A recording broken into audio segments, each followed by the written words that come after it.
Hey guys, Adept Dave here. Got a question this week asking about the CARB emission standards for on-highway trucks, and figured the answer wouldn't take very long, so I'd make a little video talking about it, and then hopefully that would clarify some of the issues people going into California from out of state may have. First thing I'd like to get out of the way is I am not a CARB employee. CARB is California Air Resources Board. They govern pretty much all the emissions things regarding automotive, diesel on highway, off highway type stuff, and I don't work for them. So if you have a question that is more in depth than this answers, they have a number you might want to call, and here's the number. It's 1-866-634-3735. And here's the question. It said, hello, do you have any idea the CAT highway engines have a deadline of 2023 or forever? Regards, California Air Resources Board. Thank you. You basically have to have a DPF to run in California, but not only that, it's based on the engine year that's in your truck. And if you go to their website, you're going to get a picture, and that picture is going to look like this. And it's going to have for basically GVWR. Now, if you're an on-highway truck, pretty much any freight truck, you're going to be here where it says heavier vehicles on the left. And if you look, it's by engine year, not model year of the truck. So you might have, say, a 2010 truck, but if your engine is a 2009, you could be in trouble. Now, if it's a pre-94, not a lot of those on the road anymore, you're going to run into an issue because let's break down this little chart they have here. So look at the left side of the screen. So let's say you have a CAT engine from 2003. So you'd be in the 2000 to 2004 region. If you want to go into California, as of January 1st of 2013, you would need a PM filter, which is particulate matter, which is a DPF.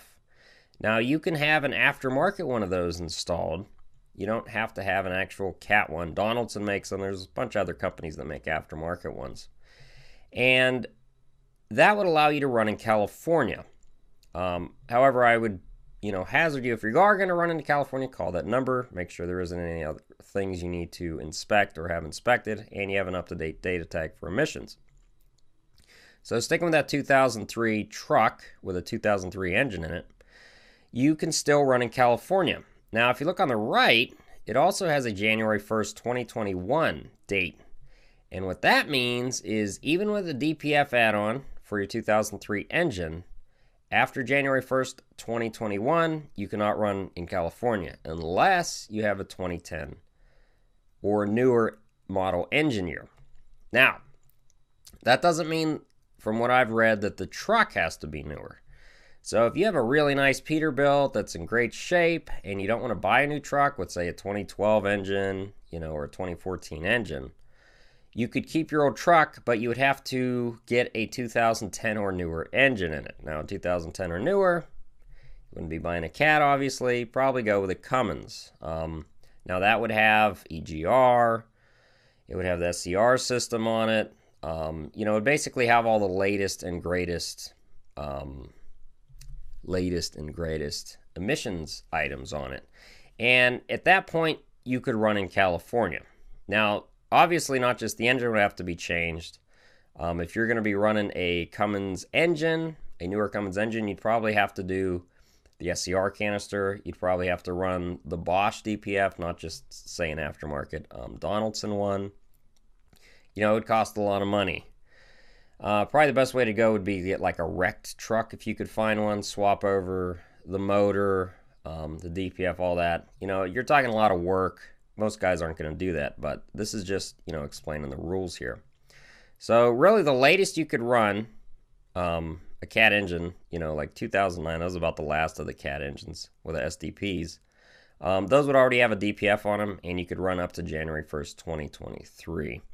Okay, that kind of covers most of the heavier duty CAT engines. Now let's go into the lighter vehicles. So let's say you have a commercial vehicle with, say, a C7 in it. There's no retrofit DPF needed for those. But if you go by dates, let's say you had a 2005 with a C7. Well, we're looking on the right here. So you would have a 2004 to 2006, because it's a 2005. You could run in California up to January 1st, 2021. At that point, you would have to do an engine swap or get a new truck or bus to a 2010 or newer.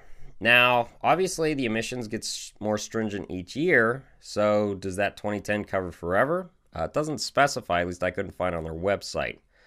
So maybe by 2030, your 2010 wouldn't be good anymore. But, you know, most of these emission engines, they're going to cost you a ton of money anyways, with all the sensors and after treatment issues they're going to be having. So unlike, you know, your single turbo cat that's been running for 20 years, you know, what are the odds one of these, you know, insane emission engines are going to last 20 years without problems? Probably a lot less.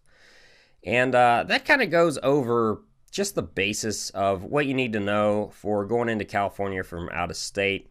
If it's registered in California, obviously you would know all these because you have to get them inspected. If you're someone in a fleet, you'd have to get your smoke opacity checked,